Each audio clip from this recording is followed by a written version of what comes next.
If you're going to make the NHL, you have to be many things. You're going to have to be versatile. You're going to have to stand out. You're going to have to work hard to get there and stay there, and you're going to have to make the teams you're on better. Now, this guy did it to probably one of the best push dashes in NHL history.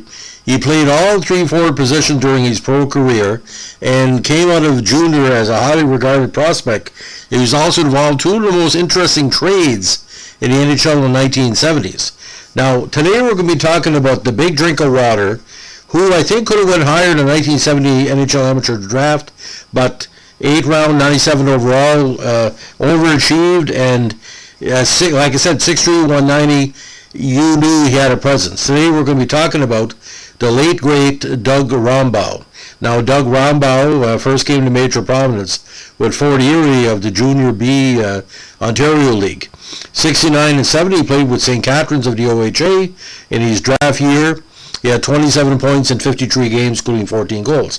Now, Buffalo was looking to get a little bit of size in the later rounds, and a native of Fergus, Ontario, decided to sign with Buffalo. His first contract came in 1971.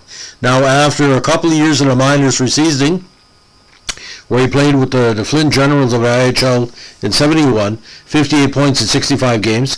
He played with Buffalo's main affiliate, the Cincinnati Swords of the AHL, where he had 50 goals and 119 points over 2 seasons, with a big 26 points in 24 playoff contests. Now, 73, his big breakthrough, he had 5 games with the Sabres, scoring 2 goals. Now, those 2 goals were very memorable for obvious reasons. Now, he scored a goal in his first NHL game on February 4th, 73 at Buffalo. The goal scored against Hall of Fame goalie Billy Smith at 13:39 of the second gave the Sabres a 4-1 lead in a 5-4 win over the New York Islanders. Now, that 73 was a big year for him. He was part of Cincinnati's regular season AHL title-winning squad, and he also helped the team to a Calder Cup that year. He tied for the AHL playoffs lead with 10 goals for Cincinnati in 73. He also played on the 77-78 Fort Worth team that won the CHL regular season title. He also won the CHL Adams Cup with also Fort Worth in 78.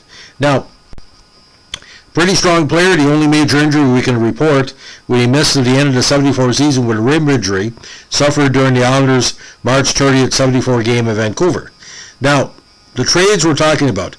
He was traded by Buffalo to the Islanders on March 11, 74 in exchange for all people Brian Spencer, which of course led to Buffalo getting to the finals in the 75 campaign. But on January 5th, 75, he was traded by the Islanders with Ernie Hickey for, of all people, J.P. Parise. So a very interesting, again, group of transactions. Now, Rombough, as he's known, also attended Brock University, a very learned guy. And beyond hockey, he founded Rombough's restaurant in St. Catharines, Ontario, in his time off the ice. He later moved to South Florida and went into real estate business, working that field up until his unfortunate passing. Now, the younger brother of former WHA player Lorne Rombough, he was selected by the Nationals in the 72 WHA draft, the first ever, in February 72. Now, he also scored a series-winning goal in overtime for the Swords in the 73 AHL playoff sweep of Richmond. And of course, with the Islanders, he played on the Billy line with Billy Harris and Billy McMillan in 74.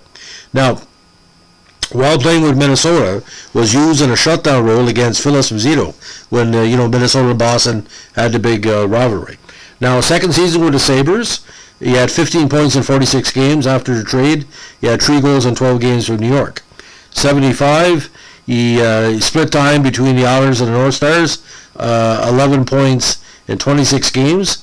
And 76, 2 more goals in 19 games, but played most of the season that year in New Haven. 77, he split time between New Haven and Dallas. With Dallas, he had 21 goals in 70 games, 1 goal in the playoffs. In his last pro season, minor pro with Fort Worth, he had 57 points, including 23 goals in 73 games, and 3 goals, 3 assists in the playoffs. So final NHL totals: 150 games, 24 goals, 27 assists for 51 points, 80 minutes and penalties. A good third or fourth line center. But again, the bad news coming again, June 20th, 2015, passed away in Fort Erie, Ontario. Much too young. 65 is still young to me. But I like to say this about Doug. Doug worked hard to get the NHL, go there, stay there, and one of the few players in minor pro history of the 1970s to win a Calder Cup and the Adams Cup titles. So very, very a championship player. But I mean, when he was playing the St. Catharines, those 69 and 70 squads were pretty strong. But what we remember as hockey card fans, again, one of the best bush ashes in NHL history. And if you're going to say anything good about somebody, you have to. Great player, great mustache, great guy, the great Doug Rombough. Thanks for listening. Bye.